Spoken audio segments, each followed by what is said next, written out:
book by its cover. Oh, yeah, he or she may be fine on the outside. Oh, yeah, but don't forget about the inside. Oh, yeah. Now, that's my rendition of Beauty is Only Skin Deep by the greatest entertainers that ever graced the stage, the Temptations. Now, I know that you know that I cannot sing, but sometimes you've got to be bold enough and brave enough to come out your comfort zone and take a reasonable risk.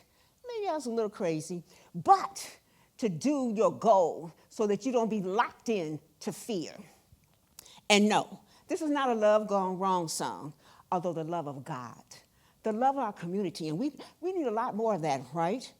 And the love of yourself with your blemishes, your mistakes, your faults, your failures, and your fears. You still should not allow fear to paralyze you. At the age of 11 or 12, I was walking down my school, going to class, and I began to sing, Beauty's Only Skin. And then I did not see him coming. But it was the assistant principal, and he came and snatched me out the line.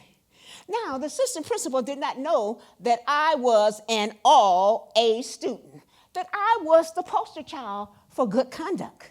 So why was I singing Beauty's Only Skin Deep? Well, the week before, I was walking down the street. Where I was going or what, I don't remember. But I do remember this. There was a group of boys, and they were laughing and pointing at me. And one of them began to say, Scarface, Scarface, Linda's got a Scarface. And I froze. You see, my birthmark is unique. It's really dark, jet black, and it seemed like it was plastered on the left side of my mouth, etched on the left side of my face. And around my neck, it seemed like the United States was chiseled on it and on the back. And to be compounded was the fact that it looked like little mountains were growing on my face. Neurofibromatosis. Neurofibromatosis. What's that? That's when a group of tumors can grow anywhere in your body and can cause psychological and physical damage.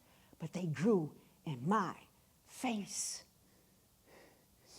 And so it affected how I interacted with people. You ever see somebody look like this? I would never look myself directly into the mirror. But I had to decide that I couldn't let those names be etched on my heart because I had big dreams to block my future. You know, because courage is not the absence of fear. It's doing it afraid. So, you may not have a blemish on your face, but what's the mark that's on your heart and on your mind that keeps you thinking small and shrinking back, that keeps you from writing the book or opening that dance studio or leaving that toxic relationship? Is it the fear of failure, the fear of the uncertainty, or the fear that you're just not good enough? You see, there is a way that which you need to learn to live courageously with the gifts and talents that God has built you, so that you will carry out the purpose and the dreams that is in your heart. Now, don't stare too hard. I know you're looking at me, but I look good. You guys say, whoa, I don't see all that in her face. But I want to say this to you. The first thing you have to do is confront your fears, speak up courageously, and take action. Confront your fears. What does that mean? All of us have fears. That's natural. It's in our DNA. But you can't allow it to have power on you. And what you don't face has power over you. So you have to sit down and think about, why am I afraid? Think of the one fear you have in your heart. Why am I afraid? And I want to challenge you. Write down the one thing you fear and write down what would happen if you took action. Number 2, Speak up courageously. A lot of times you have an opinion, but you don't speak it because you're afraid of ruffling feathers, or you don't think your sound is well, or it's not worth it. Sometimes you need to rock the boat, and you should not cower and not allow your voice to be heard.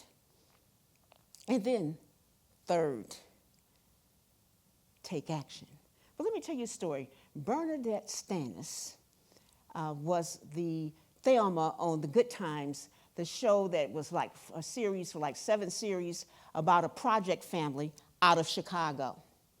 And she wanted to enter a beauty pageant. And her mother went and purchased the dress and the accessories. But the day before and that day, she said she wasn't going. Well, her mother didn't allow her. And plus, she said, look, I done paid all this money, you going. But Bernadette went. And when she got there, an agent asked her to audition for Good Times. And that's how she became Thelma, that sassy, smart Thelma on Good Times. And this is what she said. She said, never to allow fear to block your destiny. Never. And then she said that one time she grew older, she was reading the script, and she spoke up and she said to Mr. Lear, project kids don't talk like that. And therefore became a stronger, realistic Thelma.